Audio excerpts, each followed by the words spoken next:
Hello there, welcome back to Midnight Monday. I'm John Johnson and today we're going to be making seitan. Alright, so this recipe calls for drawing one giant pentagram on your countertop. We won't be using goat's blood today because we're vegetarian, so we're going to be using beet juice. And instead of sacrificing a goat, we'll be sacrificing a cauliflower so we can call the power of the devil to make some tasty vegetarian food. Just kidding. That's not what seitan is at all.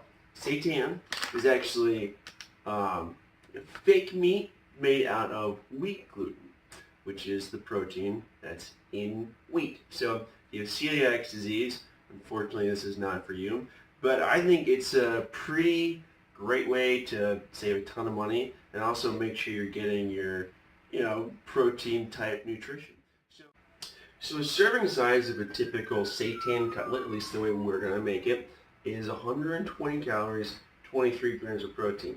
If you compare that to chicken breast, which is the leanest meat you can get, maybe aside from fish, which a chicken breast is like, if you think of a 6-ounce cutlet, 125 calories, 24 grams of protein. So we're really close to like the most efficient meat protein you can get, which is great. Now if we're talking budget-wise, this blows it out of the water. I'm not sure where you live or how expensive chicken breast can be where you are. I'm in the Washington, D.C. area, and I love this grocery store called Safeway. But I think if you were to go to Safeway right now and buy, I would say like a 7-pound container of 4 chicken breasts, it would probably be about $14. This is where this is interesting. This bag right here was $17.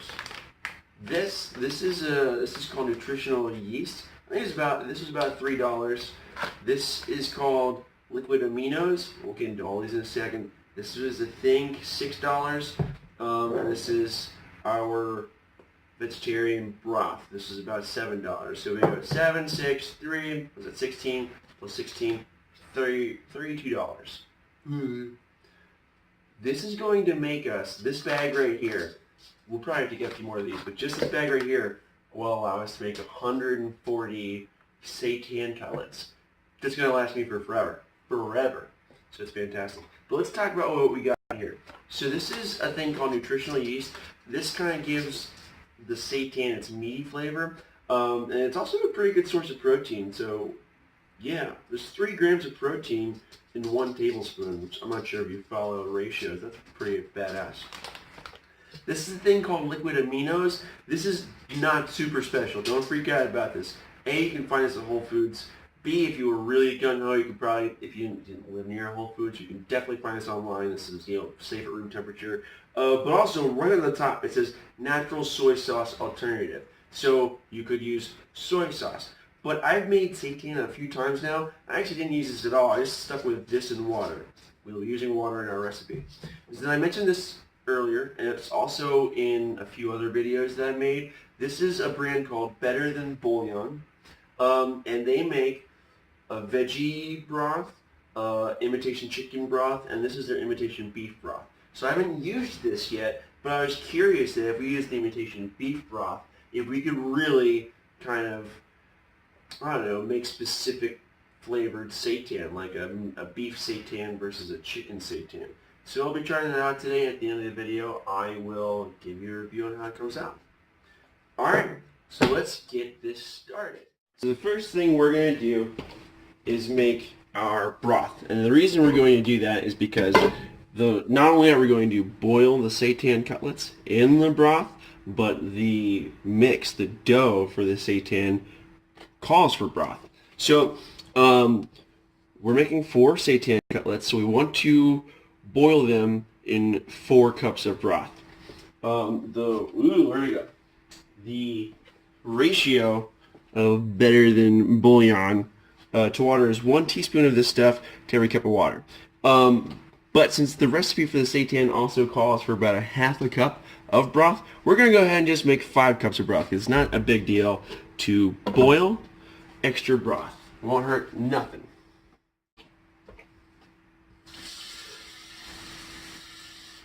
One, make your dreams come true. 2, just wanna be with you. 3, 'cause it's plain to see. Now we are making veggie broth and just add 2 more cups. Alright, let's go ahead and turn that on to...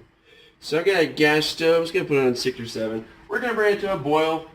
Alright, and it doesn't super matter. It doesn't really matter when you get your bouillon in there.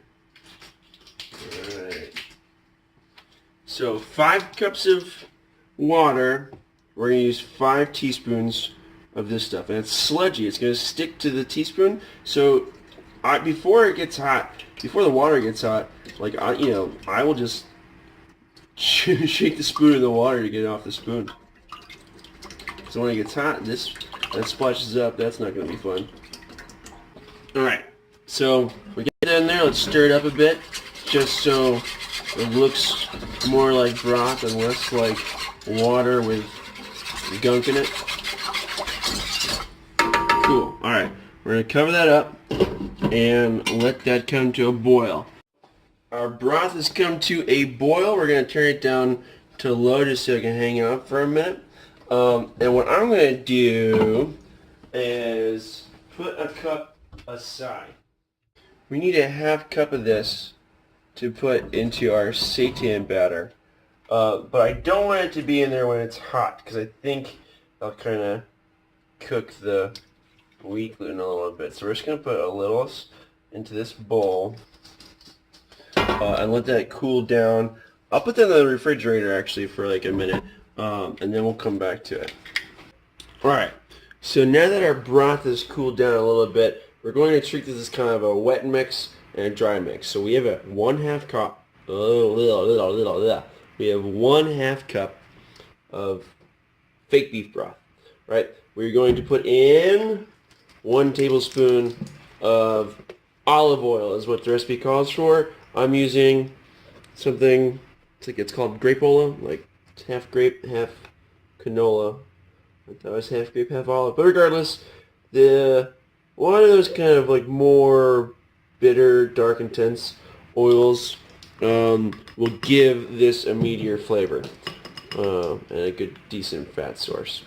All right, and then our liquid aminos. I forgot to take the plastic off the bottle. All right.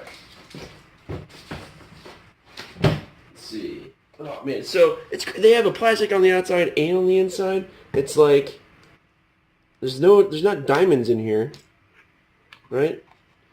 But I guess as far as safety, things we do to be safe. All right, so 1/4 cup of liquid aminos or soy sauce or water. Not a big deal. Okay, so as I'm doing this, I've made seitan a few times now, and one thing I noticed is that depending on how much liquid you have in here, will affect the overall texture of your end product of seitan. And if the dough is too dry, you're going to have a very, very chewy, very rubbery seitan. And if the dough is too wet, like you're going to have kind of like a soggy French toast texture seitan, or like you've ever had croutons in soup? You know how soggy those can get in soup? Same thing. I mean, it's still pretty tasty, but I just, you might want to, oh man, I got your scissors. You might want to play around with how much of a liquid base you're going to, not base, but I guess liquid mixture you're going to use, just in case you want a different texture, You can mess around with it. So when I had a very wet dough, while the texture was not ideal, I thought it absorbed a lot of flavor. I was pretty happy with it. And even if it is a little soggy, once the seitan is made, you should really treat that as if that's the raw meat, you know, because then you put it away in the refrigerator, and then later on take it out to throw in the frying pan or to fry up. All right, sorry, I was talking through this, but we're using 1 cup of our wheat gluten, okay? And we're going to use 3 tablespoons of our nutritional yeast. I mentioned before, this will kind of add to a meaty flavor. Ah.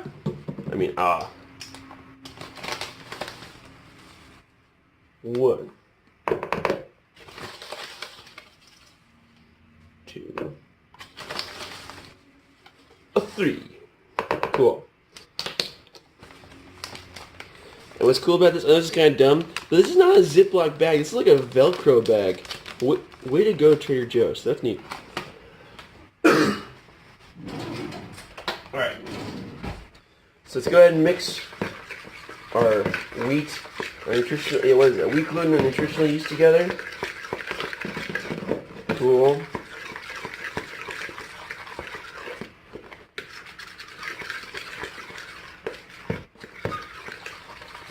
Done.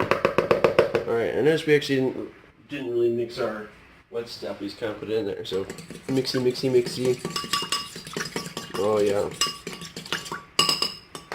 Alright. And we're going to make a dough.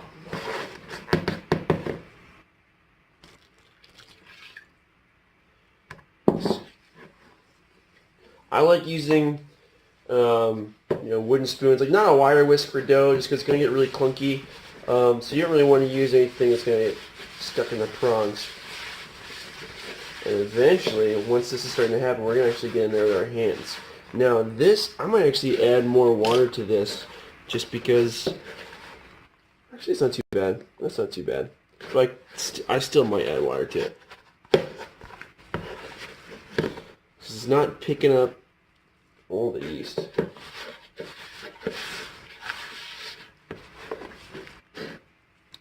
Yeah, we're definitely gonna add some water.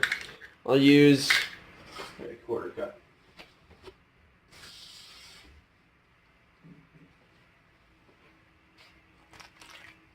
Alright.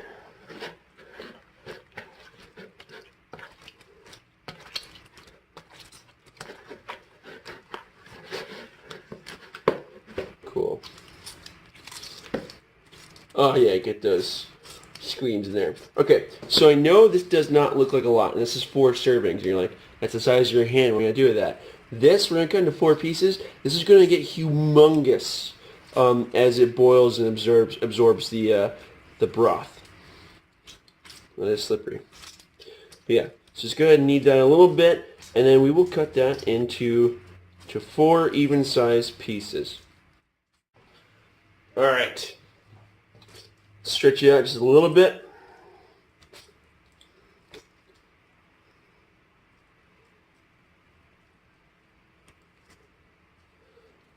I'm a little nervous about this, truthfully. I hope this does not come out too chewy.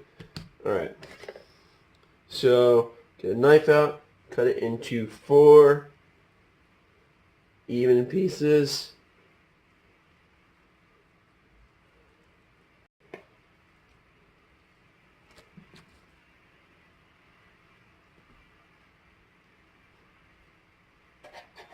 Man, I am getting nervous.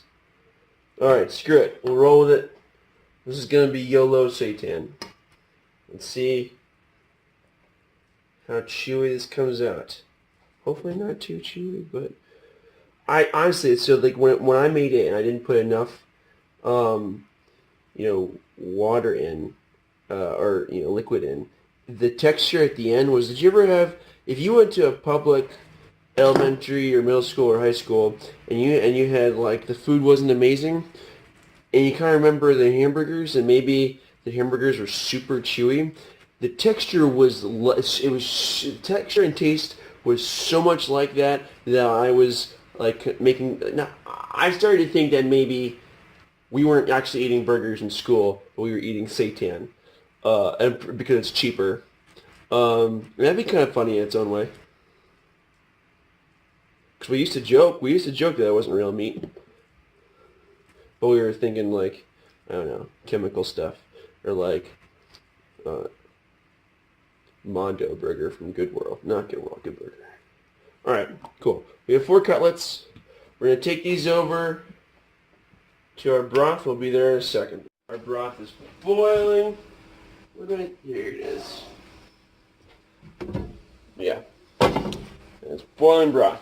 Okay, we are going to let this stuff sit in there for an hour, but every 20 minutes we're going to flip it over. Alright? But just take heat. Look at this. Right? It looks tiny. Look how big it's going to get. And we'll notice the difference when we check on it in 20 minutes. So we're just going to do this. Since you want to make sure you have a lid. All that broth will evaporate out in the course of the hour you're cooking it, and it's going to burn the bottom of your pan. So definitely use the lid. We're going to turn it down a little bit because it doesn't need to be crazy. So I've got a gas stove. I've got this on like between 4 and 5. And I'm going to set the timer for 20 minutes. It's been 20 minutes. We are going to flip over the seitan cutlets, and I'm not sure if you can see through the lid here, but they got bigger. Oh no, that's pretty sizably different. Yeah. Check. Alright. So,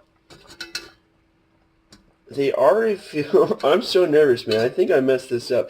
They do feel kind of thick. I'm nervous they're going to be chewy. I think they're going to be chewy. I can already tell. We'll see. I think part of it is I think I cut them weird. Maybe I should, because look how thick it's getting. I probably should have cut them the long ways. Alright. We're going to do this 2 more times. So it's been an hour. We're going to go ahead and turn the stove off and take this out. Yeah, so these got huge. And you weren't there when I flipped them last time, but the texture is good now. Oh, and even browned a little bit. That's so cool. Yeah, so these actually, just by sticking the fork in, they're not going to be that chewy. So I'm really happy about that. I was nervous earlier. So when you're making it, wait till you get to the end product before you freak out. I think the amount of liquid I had was good for me. Oh, this is cool. So even with the lid on, look how much less broth there is. It's still mostly evaporated, and because of that, it started to actually kind of brown and sear on the other side. Okay, so we turn the heat off. These, while they're cooling down, are supposed to still sit unexposed for 15 minutes. So we're gonna let that happen, and then in 15 minutes I'll cut one open and then I'll have a bite and let you know how good it is. So our little seitan steaks have been sitting at room temperature, just in the remaining broth that didn't get evaporated, for about 15 minutes now. So they are technically ready to serve. Now, I just want to say again, you should really, if you want to be more creative with your cooking, you should treat this as the raw steak. Put it in the fridge, come back later, throw it in a frying pan later with, steak seasoning or whatever you want to do. But because we just made this and it's still warm, I'm going to give it a little taste test because I've never used this this beef broth before. This fake beef broth. This is vegetarian beef broth. All right. And I'm not sure, maybe, well, let's hold this up just so you can kind of see it. So that looks pretty good, I think. It looks legit. It's pretty thick. Okay. It's even got different coloration on the inside. So yeah, that's cool. Let's see how this goes. Yeah. That's very flavorful. I would say if I'm treating that as a raw steak to cook with, I might dial back on the liquid aminos or the soy sauce if you use that. It's got a saltiness to it, not overly salty, but I would think if I'm cooking and I want to season this differently, that might make it difficult to work with. But this by itself is tasty. The beefiness is not it's there, but it's subtle. Yeah, but definitely good. I'm happy with it. All right, thanks guys. Remember to like and subscribe.